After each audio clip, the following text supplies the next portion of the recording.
Hey, welcome back to Living My Fest Life, a podcast about festivals, fairs, events, and experiences, everything from the ones you already know, the ones you've never even heard about, and today I'm talking with my sister, Katie, like I always do, and we're talking about a very unique festival that is very nostalgic to our childhood. We haven't been, but we really love the idea of it. We're talking about the Dirty Dancing Festival. Woo, Dirty Dancing! I'm living my best life.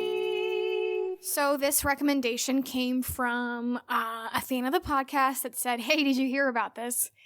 And it said, they sent me an article. It said, there is a Dirty Dancing Festival in Asheville, North Carolina. So I looked on the website, and not only does the venue look like Kellerman's, but they have a lot of dancing activities, dance lessons. So our cousin Julie was obsessed with Dirty Dancing when we were kids. That's because she had a huge crush on Patrick Swayze. She used to also watch Quantum Leap. I think we've talked about this. Was Patrick Swayze in Quantum Leap? I don't remember, but I just remember she loved Patrick Swayze. So she always talked about Dirty Dancing, and I used to think that's a stupid name for a movie because I was a child and I didn't want to watch it. So the first time you watched Dirty Dancing, how old were you? And did you get everything that was happening in the plot? Oh, no, I didn't really know much about it.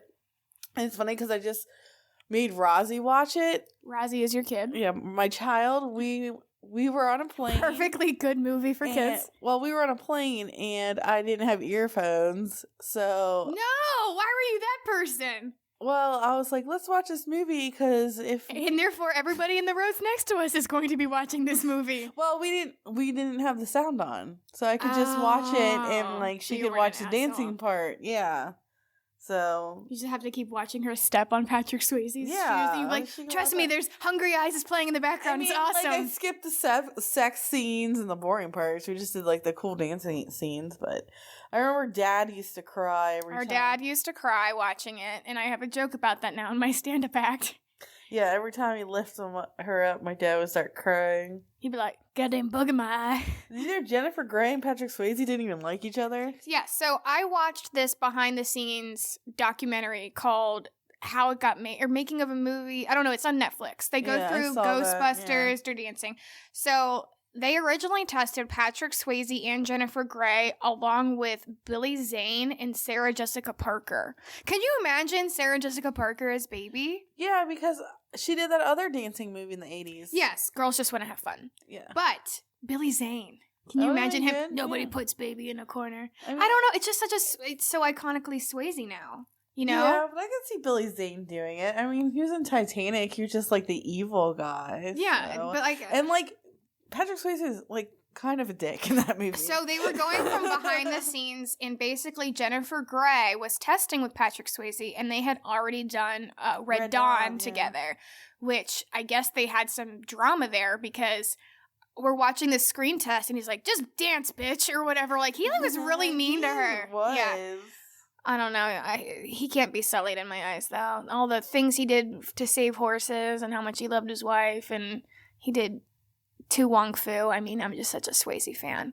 But anyway, so the movie almost didn't get made. It was about this woman wrote it about basically what it was like for her, for her life. And then she, if you were a big Dirty Dancing fan and you haven't seen this, how it was made, gosh, they basically formed the movie around the name. She was like, "Oh yeah, we used to go to camp and we would dirty dance," and then they were like, "Let's just make a whole movie about that." And she's like, "Okay." But Patrick Swayze said, it sounds like a bad porno. He didn't even want to do it at first because the name. Well, no, they almost didn't. I think the most iconic thing that I learned from this documentary was acquiring the music. How they got the rights to all that music, because the soundtrack is so good. And at one point, you know how Patrick Swayze wrote and sang She's Like the Wind? He was like, hey, I got a song that might work. And they played it and they were like, yeah. It's awesome. Yeah. But just the music, listening to it now, every time I hear that song, I mean, I have the soundtrack on vinyl right over there. But speaking of Billy Zane... Why are we going? Okay, I can't stop thinking about Billy Zane being this. You know how Titanic, they had the ballroom, and then you go underground, and they had the beer Yeah. Dancing. They had the real party above the fake first class party. Yeah. They totally ripped off Dirty Dancing to make Titanic. And then Iceberg. Nope, incorrect. Because, first of all... How did they? Because Patrick Swayze was the poor guy. Leonardo DiCaprio. Got it. Okay. That's the only thing. Because Billy Zane was the rich guy who she was supposed to be with, and Baby was supposed to be with that one guy. Okay, not even close. And the dad was in charge. And she had to sneak off. Okay, Katie, you're basically taking a very normal plot point. I just blew the lid off of it. Titanic ripped off Dirty Dancing, Rose, you guys. First of all, heard it right here. Rose knows how to dance. You heard it right here. And do you remember that time she's like, "You think you're a big, strong man, huh? Look at me stand on my tippy toes." And everybody's like, "Oh, I'm highly impressed." Baby didn't do anything because she swam. Baby didn't do anything like that. Baby didn't know shit. She didn't even know the pachanga, remember? She didn't know shit. All she knew is that she wanted to be one of the cool kids. Yeah. She carried a watermelon, and then she's like, "Oh, this girl's crying in the corner. I better get her $200 real quick and take her off work." So, okay, you want to not talk about the soundtrack? That's fine. You want to go ahead and off the rails with Billy Zane comments? I'm gonna bring it right back. Okay. I'm gonna bring it back to the plot points of the movie. I liked "Hungry Eyes." This is my favorite song, and I've had the time of my life. So they searched for that song for so long, and someone sent it to them. Again, watching the documentary, finding how they found the music.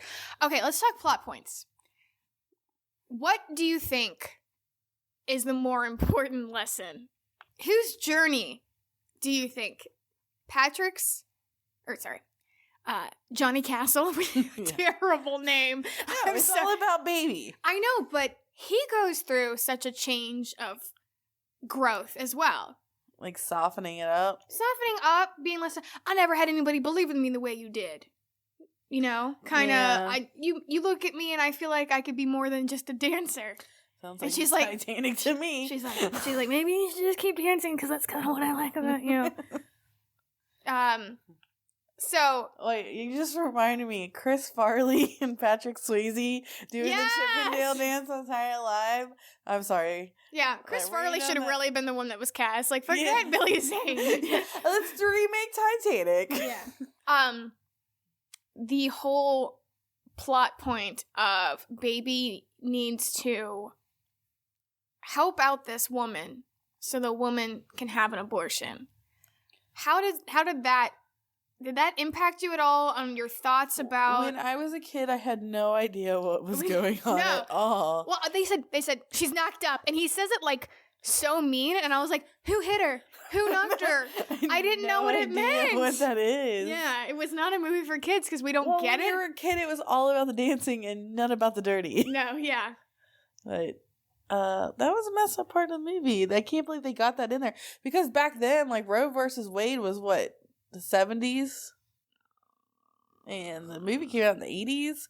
Like, you didn't talk about that stuff back then. Well, which is why it turned out so bad, because you don't talk about it. You can't get it from a legitimate source. She had to go to a bad doctor who left her with, like, an infection, so she had to go call her dad. Yeah. The whole father-daughter aspect of it, of, like, her having to, like, take his money, and then having to get him when it goes bad, and him being all, like, ashamed and like, we're leaving early, and her being like, you let me down.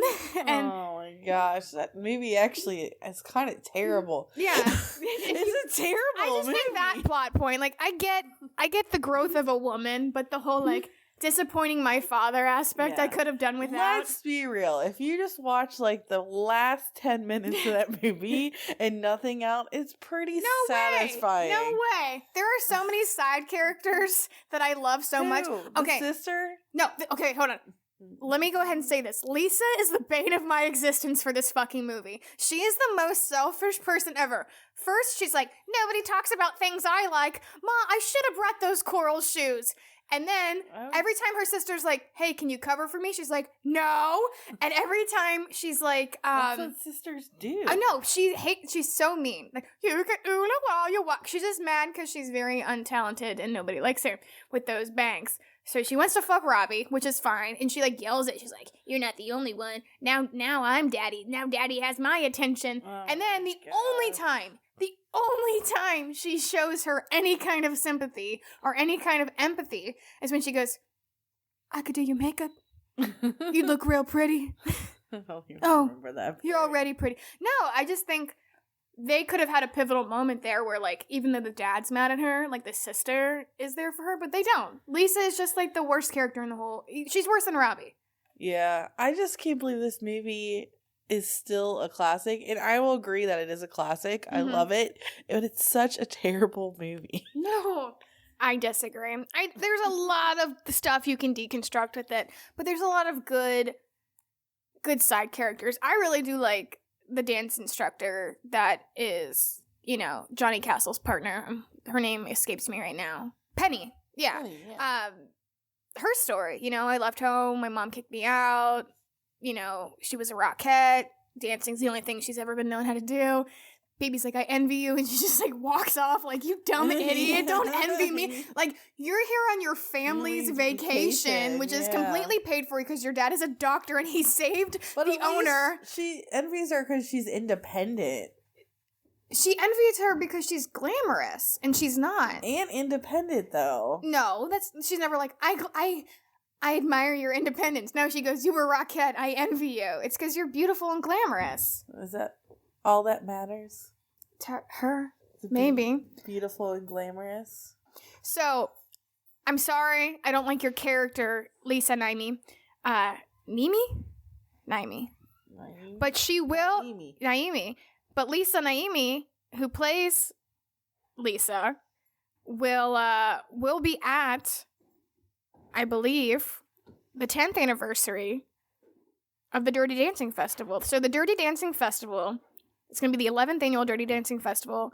It's going to be September 11th and 12th in Morse Park, Lake Lure, North Carolina, right outside Asheville. It looks beautiful. It looks very scenic. There's a mountain and a field and some greenery, lots of people. It reminds me of kind of like the Beatles festival they have in Louisville. It does look like the Catskills, where it's surrounded by woods and mountains, where, it was supposed to be based on in the movie. Yeah.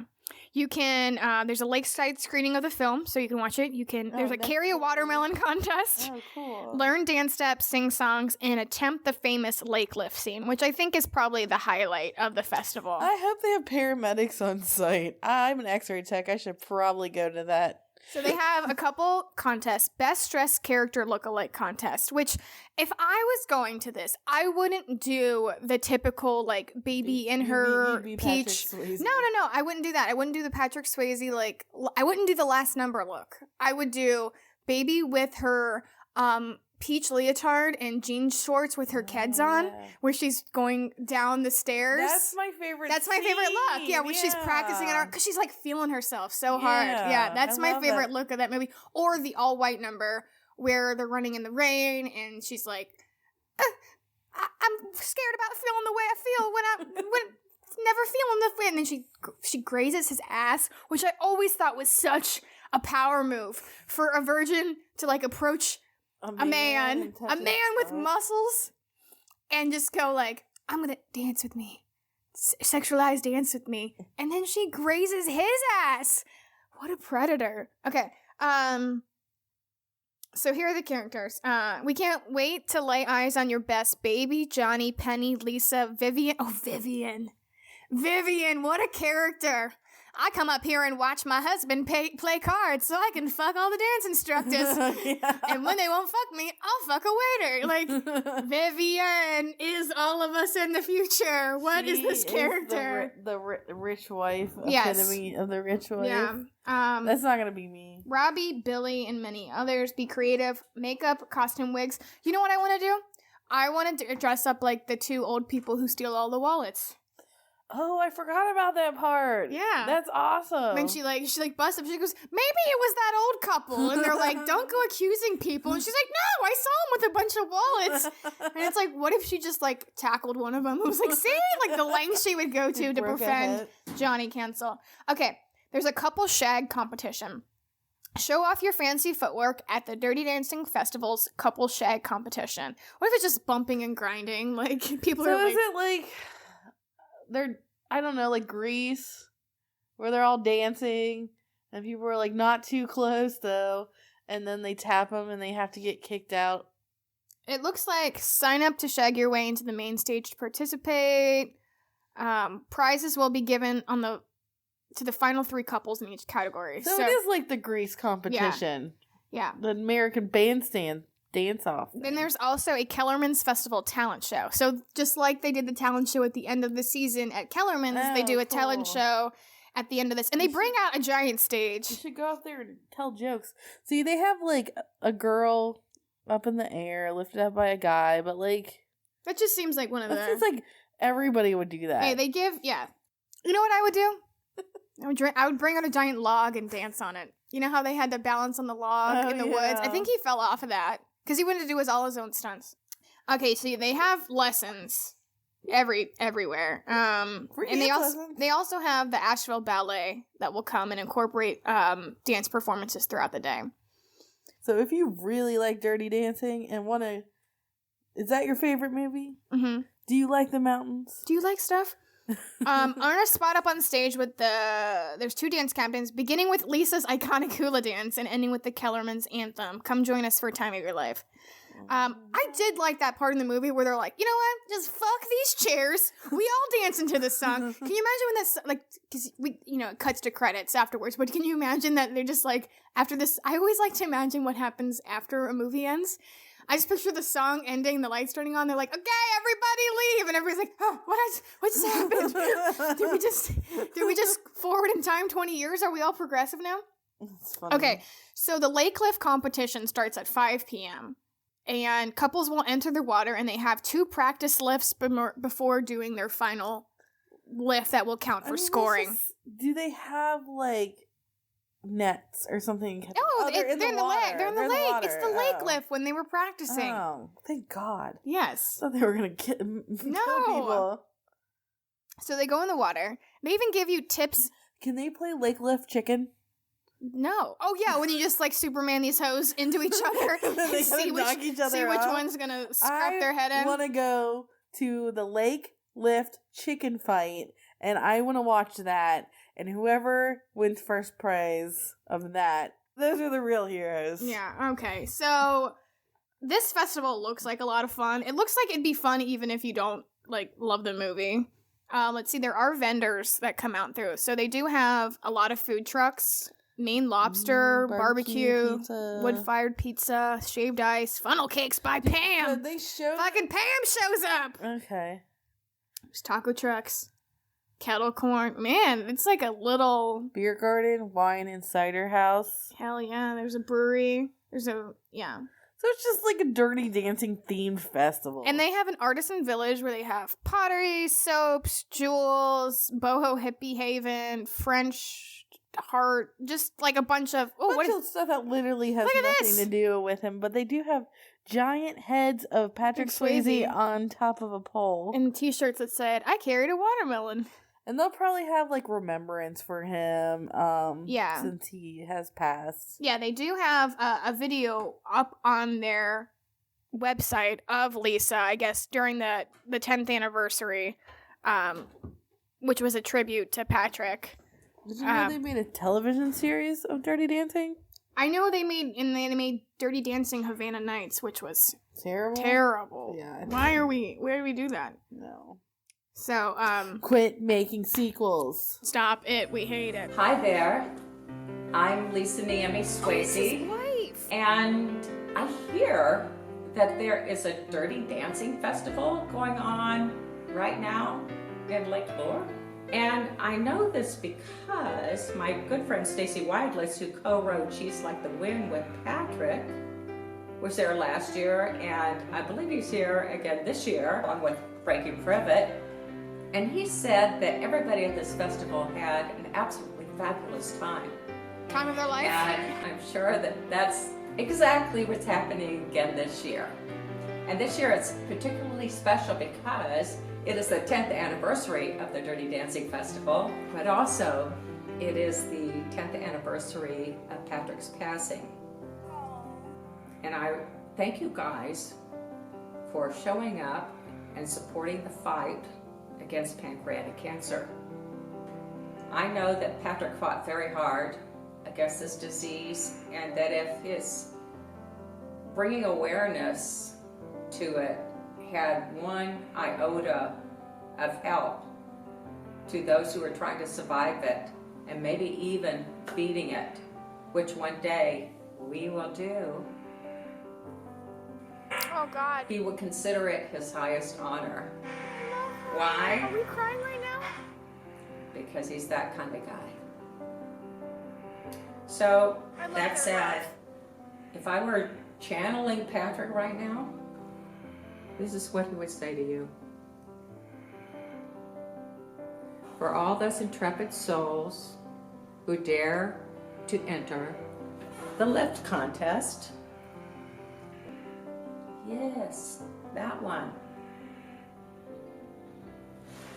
He's saying, good luck, give it your all, and may the force be with you.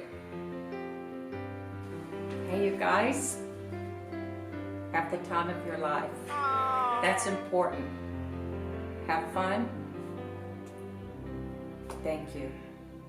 Thank you very much.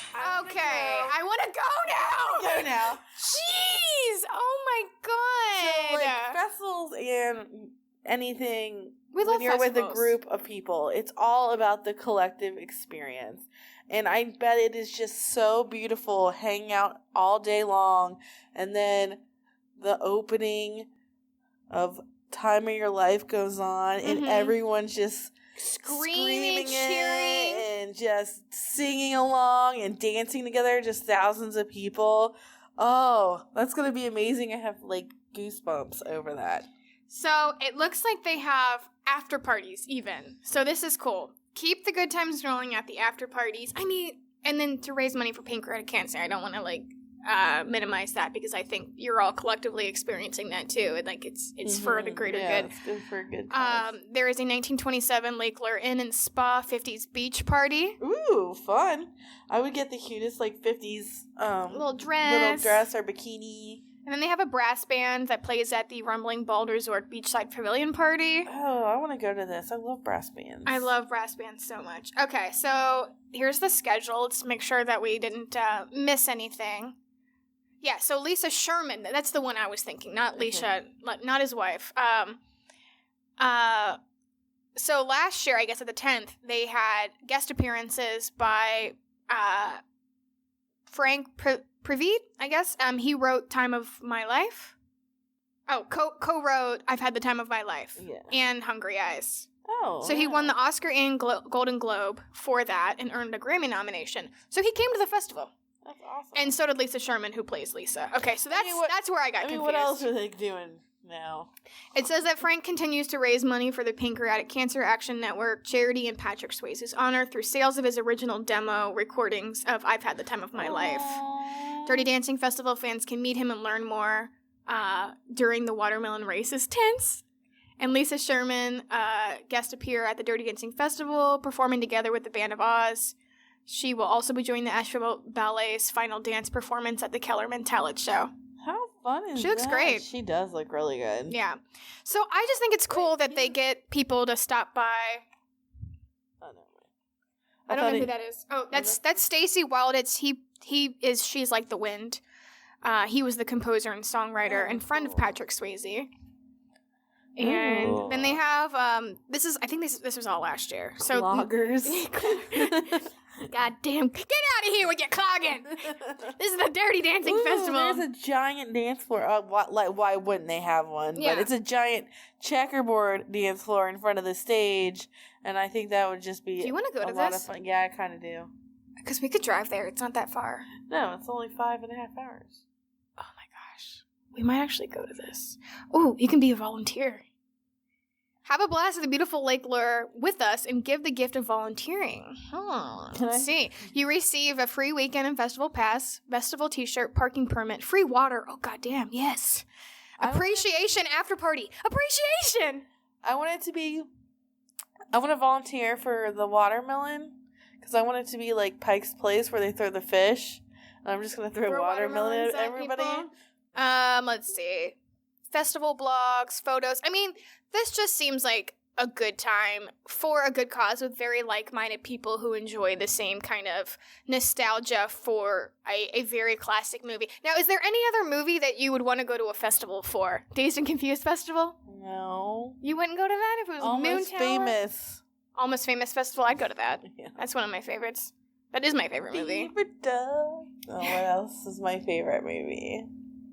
I definitely would not go to the Titanic Festival. Yeah. Or any festival where it ends badly in the movie. So, like most festivals. 'Cause a lot of movies end badly. Well, yeah. I wouldn't go to, like, any pandemic festival, zombie festival. I wouldn't go to the Angela's Ashes Festival. Yeah. Actually, I would go to the zombie festival. I lied. I totally would. I went to Walking Dead Day. That was awesome. As long as I'm a zombie, though. Yeah, Walking Dead Day was so much fun. I'll talk about that later. Yeah. But I just think it's cool that... I think it's cool when people have their things that they enjoy and they things that they get into. And being a fan of a movie or some kind of pop culture... I mean, she even said... May the Force be with you, which just shows you the power of movies. Oh, yeah. People have Star Wars festivals all the time So the fact that she even referenced a different movie in her saying just means the impact that movies can have on us. And this was definitely an iconic one just because of all the lessons about, like, growing up, coming to terms with yourself, woman, liberation, and sexualization. Yeah. And the music was awesome, and the dancing was dirty. Making sure that you don't get your boyfriend fired when you're fucking him on the clock. Thievery. What other lessons do we take from this movie? Don't date the rich guy. He's really boring. Use condoms. That one's an important one. Put a sock. The sock on the door needs to be a universal thing so that everybody understands not to come in. And the lesson that we all learned. Why are you making such eye contact with me? Was never put baby in the corner. Yeah! Never put baby in the corner. Goodbye! I'm living my best life. Special thanks to Katie for being my guest on the podcast. The Dirty Dancing Festival will take place in Lake Lure, North Carolina. You can go to dirtydancingfestival.com to learn more information about how to get tickets. Save the date. It's going to be September 11th and 12th, 2020.